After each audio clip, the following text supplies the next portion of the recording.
All participants are mute. Entry and exit tones are off. Okay, good morning, millionaires. Good morning, millionaires. I hope everybody's feeling incredible. My name is Haziq Ali. Man, you made it to another Friday, baby. How does that feel? Hope you're feeling incredible. It's newsletter day.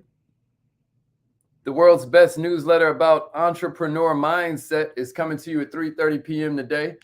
Give me a replay, gang. If you're watching a replay, I always love to hear from people and to see that people are taking their lives and their business and their lives serious. You know what I'm saying? At the end of the day, man, you're an entrepreneur. And so therefore you have a duty. You not just a responsibility, man, you have a duty to get better. You have a duty to do everything you can so that you begin going further, faster, with less effort. You have a duty to do everything you can to make it so that you can become an example and not a warning. There are people watching you that you have no idea are paying attention to you. And I just hope you feel really proud of yourself. My name is Haziq Ali. I'm a revenue acceleration expert. My own company hit the Inc. 5000 list of fastest growing companies in America 2 years in a row now. And this will be the third year, right? But why? How? Well, it is all about your technique. It's all about you recognizing and realizing what are the ways that you are deficient. Many of us have skill deficiency. I'm gonna go ahead and say all of us have skill deficiency in one way, shape, form, or fashion or another. And so this whole journey called life is figuring out where we're weak at so that we can either delegate that out or get stronger in that area. It's holding you back, not knowing how to build rapport. It's holding you back, not knowing how to give a good icebreaker so that casual conversation turns into cash conversation. It's holding you back, not knowing how to close and when you should be closing. It's holding you back, not knowing how to present and get to the point and use analogy or tell good stories that help the person make a decision for themselves. Until you learn that stuff, it's holding you back. Does that make sense? So we're going to get started in a couple minutes. Y'all sent in some good questions this week. I'm really excited for you. Good morning, millionaires. Yeah, my man Vasan checking in. That's what I'm talking about. Yeah, what's up, Diane? Okay. Linda's in the building. Let's go. I hope that everybody's feeling good about the fact that you get to decide how much money you make. Can somebody type that in the comments? I get to decide my paycheck. I get to decide my paycheck. Man, what a time to be alive, right? I get to decide my own paycheck. What? Are you going to choose more or less? You know what I mean? If it's true, we get to decide how much we make. Which direction you going to go with it?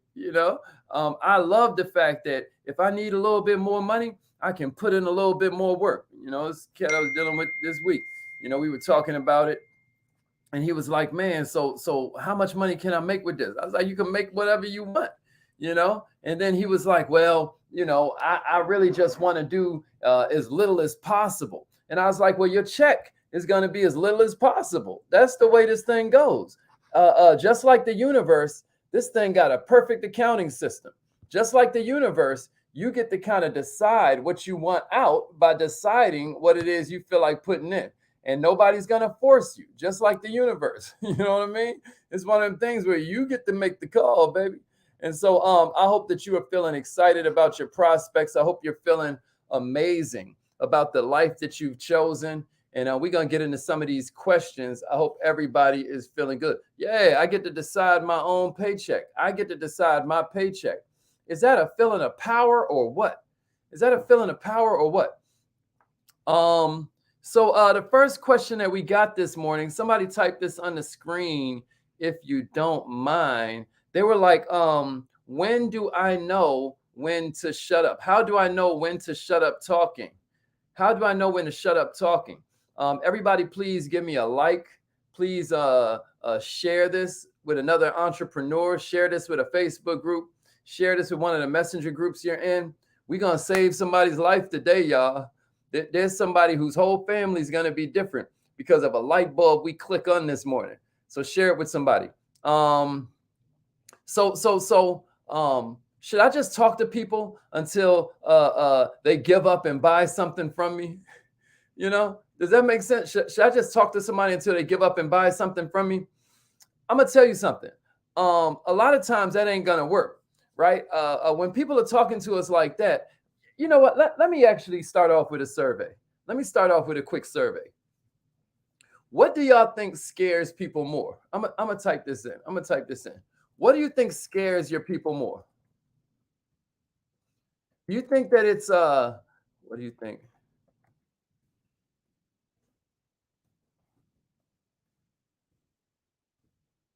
Um, yeah, this is a good one. Do you think it's when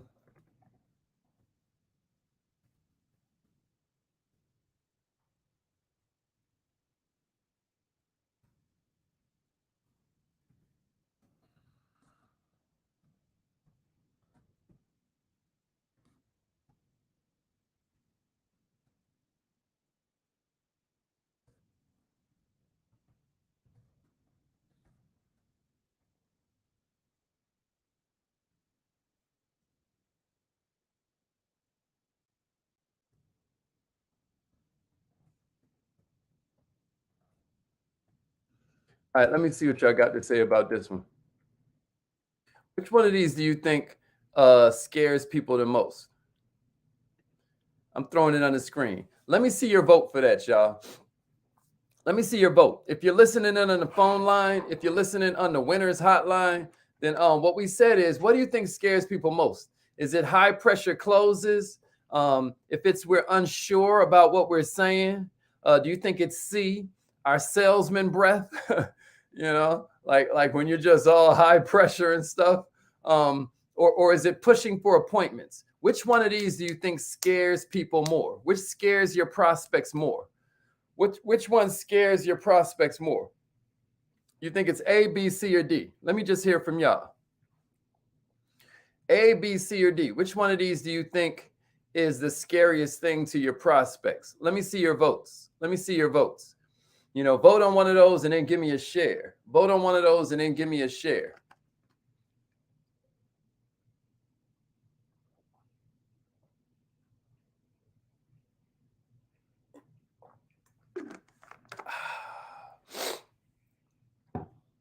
Which one you think is the scariest?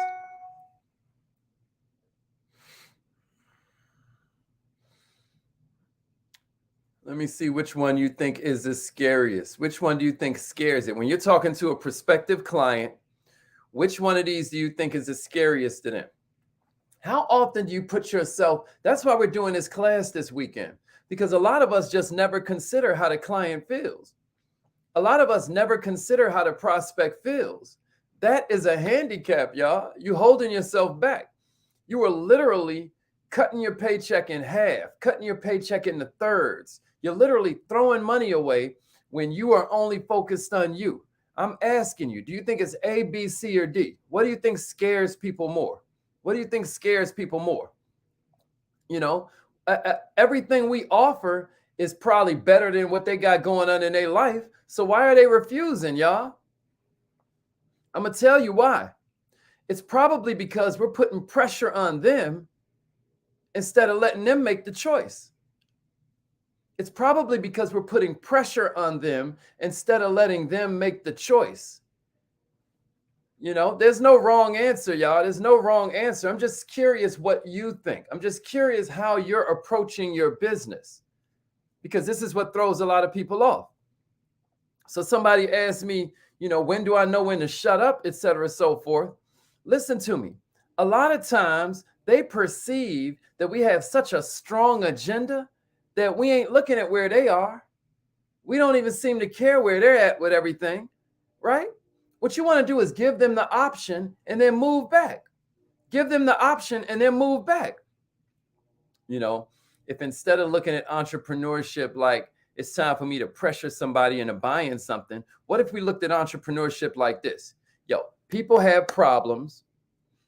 Some of the problems they have, we can solve with our product or our service or our opportunities. And most of the problems we have that we can't solve. We can't solve most of their problems at all. We can't solve that they're going through a divorce. We can't solve the diagnosis or the prognosis they just now got from their doctor, right? But if we look at our business, like all I do is offer solutions. All we're going to do is offer our solution, add another option that they can choose from for their lives, right? If they have a problem, our solution can help them, right?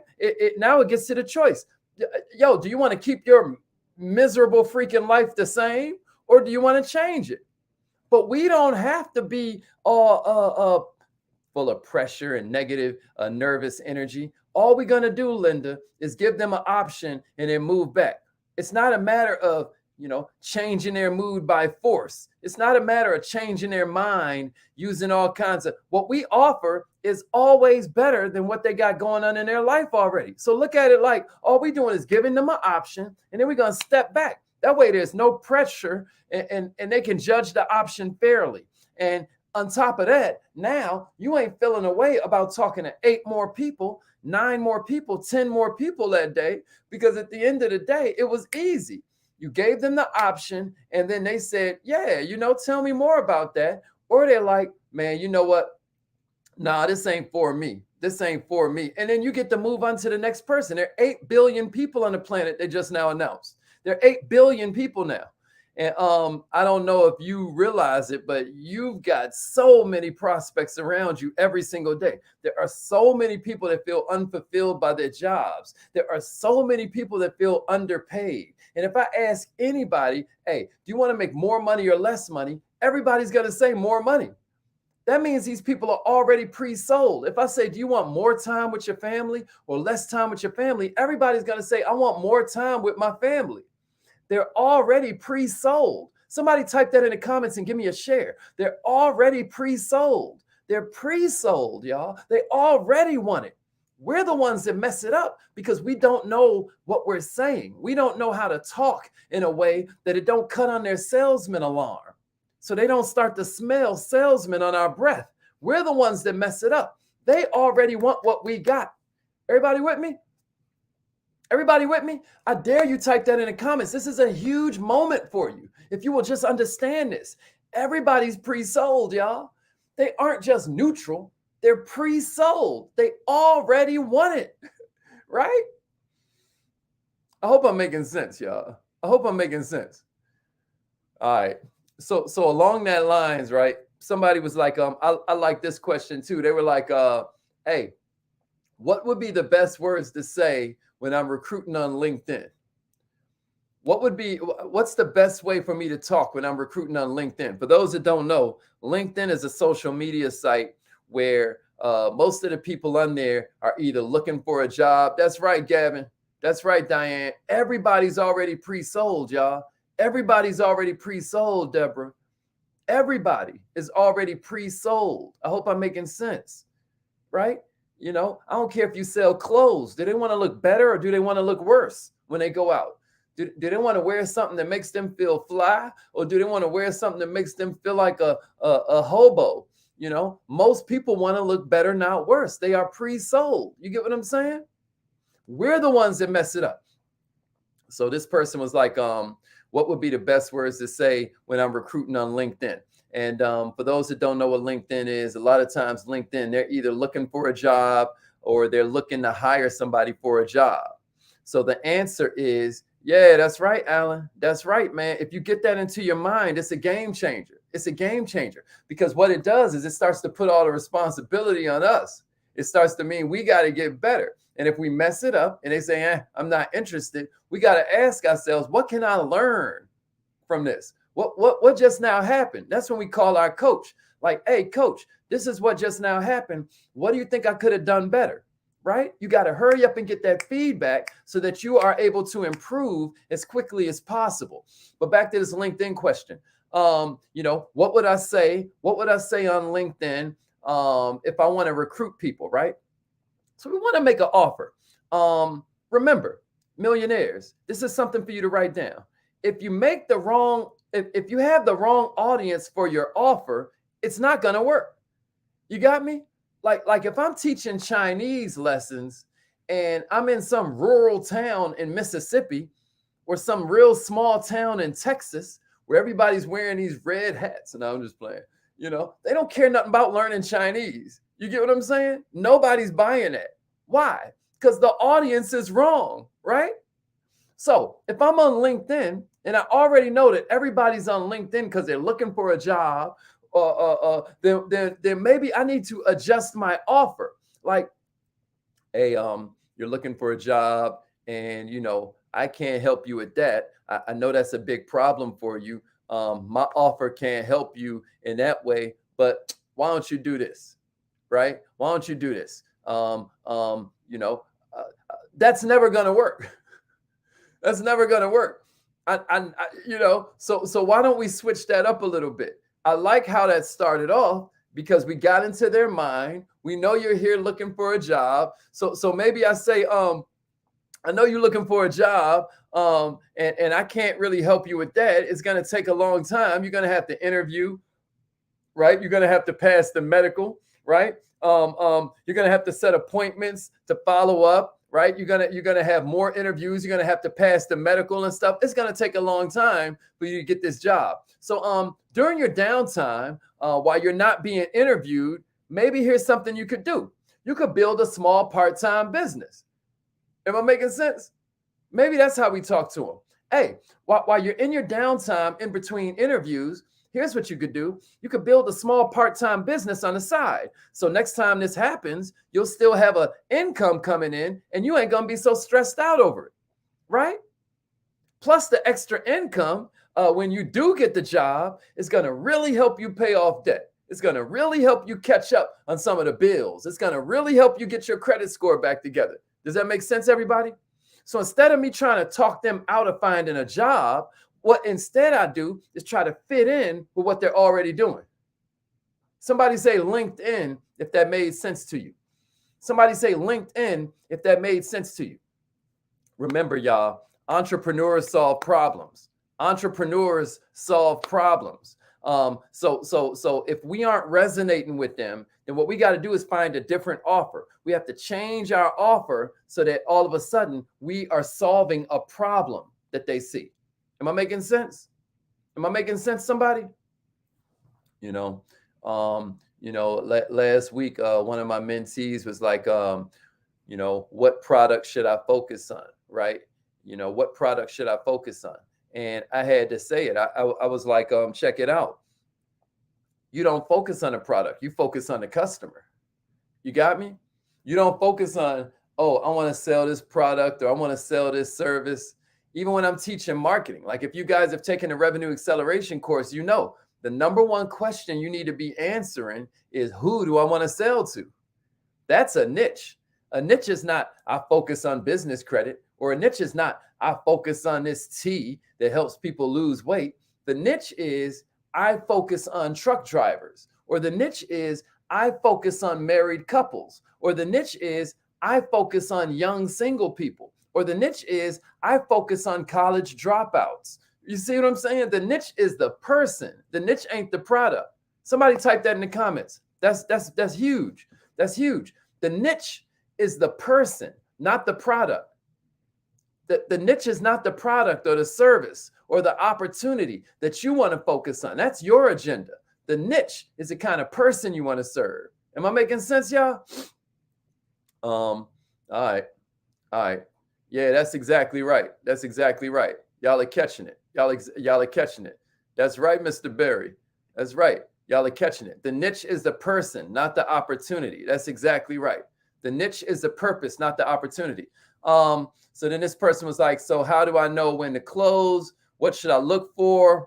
Man, check this out.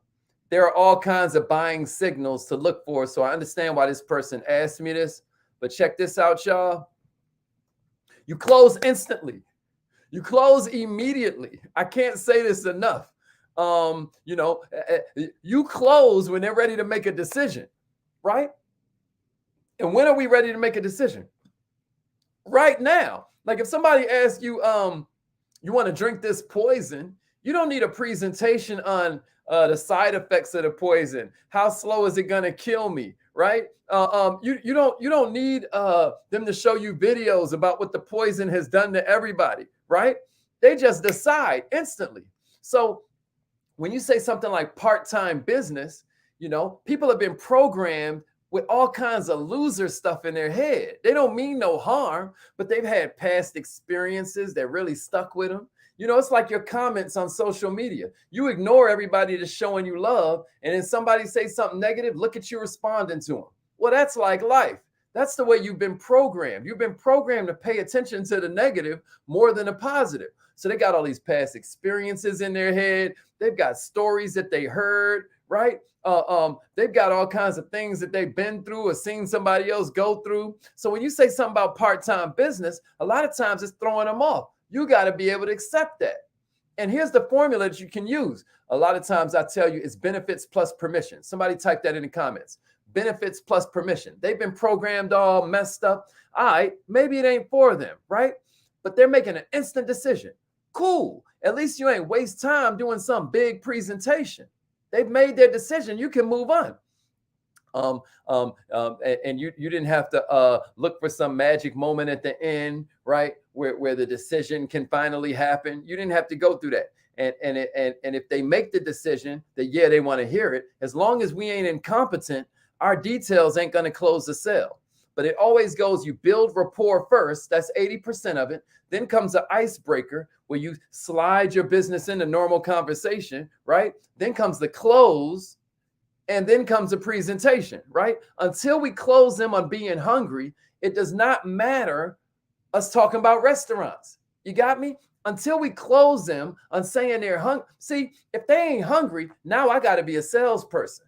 Now I got to be like, oh, this restaurant right here has a sports bar. We can watch the game. Or, oh, man, let's go. Man, nah, just come to the restaurant, man. They're going to have a live band. Or, man, just come to the restaurant. You should see the beautiful people that show up there. You selling now because they're not hungry, dog. They're not hungry. What you want to do is find people who are willing to admit they're hungry. And one of the best ways you can do that is what we call benefits plus permission. Benefits plus permission. Benefits plus permission, y'all. Somebody type that out. Benefits plus permission. Benefits plus permission. Because here's the good news. If we can just manage the first 30 seconds of the interaction, if they decide instantly, think about it. All we got to do is manage the first 30 seconds, right? It's just all about rapport. Can I trust you? That's why this weekend's Kaizen Academy is going to be a game changer for a bunch of you, because rapport is 80% of the sale. So it's rapport. Can I trust you? Is this something I want to do? All right, give me some details.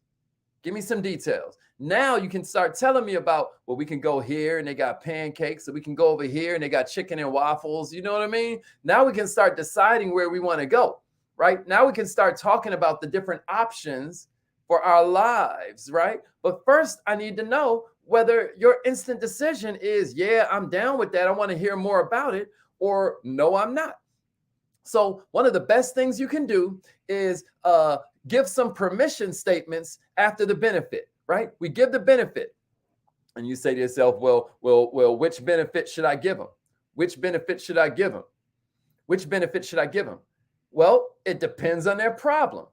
You know, you can think of it in a couple different steps. One, we're going to listen to their problem, right? Two, we're going to choose a problem that our opportunity or our product, right, or our service can solve for them, right? That's the second step. We're listening for their problem. Then we're going to choose a problem that we can solve. Then we're going to, three, give a benefit, right? We're going to give a benefit. Can somebody type that out? Can somebody write that in their notes? Check it out. We're going to listen to their problem. Then we're going to choose a problem we know we can solve. Then we're going to give them a benefit. And then number 4 is simple. Do you want this conversation to keep on going? Like, do you want to know more or do you not? Does that make sense? You know, I like talking about credit because almost everybody has, you know, credit. Not everybody, but 1 out of 4 people have a credit score in the 500s or lower. You know, it could go the same way for weight loss. You know, everybody, the 2 best-selling books on the planet are cookbooks and weight loss books. Those are the 2 best-selling categories on the planet, right? And here in America, you know, everybody's kind of like fighting with their weight issues and stuff like that. So if it was weight issues, then maybe I'd be like, man, my buddy just now lost 50 pounds in 60 days. You want to know how he did it? You want to know how he did it? Right? Would you like to know her secret? These are permission statements. These are permission statements. You want to know how he does it? Man, you wanted to tell you how she did it, right?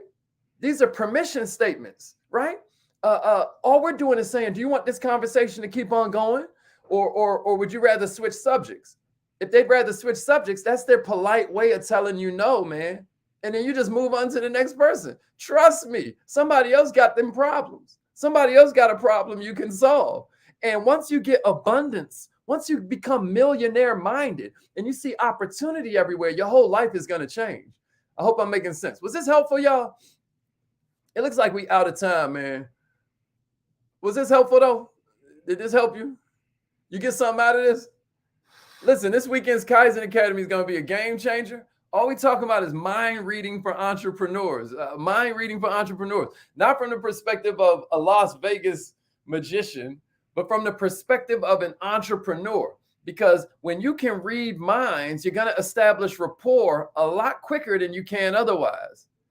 As an entrepreneur, as a salesperson, as a saleswoman, you really got to get into reading minds. You really got to get into reading minds. So inbox me if you want the link. If you're on the text message system, we'll send out the link so that you can join. If you want to save money, then just join the whole academy. A bunch of you missed selling with questions and we're writing in about it like, hey, how can I get access to that? Once the replay is done, the replay is gone, right? The replay stays up 7 days and then it just goes into the vault. Right. So if you want access to the vault, then just join the academy. Less than the cost of a dinner, less than the cost of going out to eat. And it's going to change your financial life. As always, if you take any class and you don't enjoy it, I'll just give you your money back. It's not a biggie. I'll just give it to you, no questions asked. As long as you tried to do the homework, et cetera, so forth, I'll refund you, absolutely. If it didn't help you and you don't feel like you can make some money with that. It's affirmation time, y'all. Let's get it. Let's get it. It's affirmation time. Everybody ready? This is how we compound what we just now learned. This is how we begin to adjust our self-image.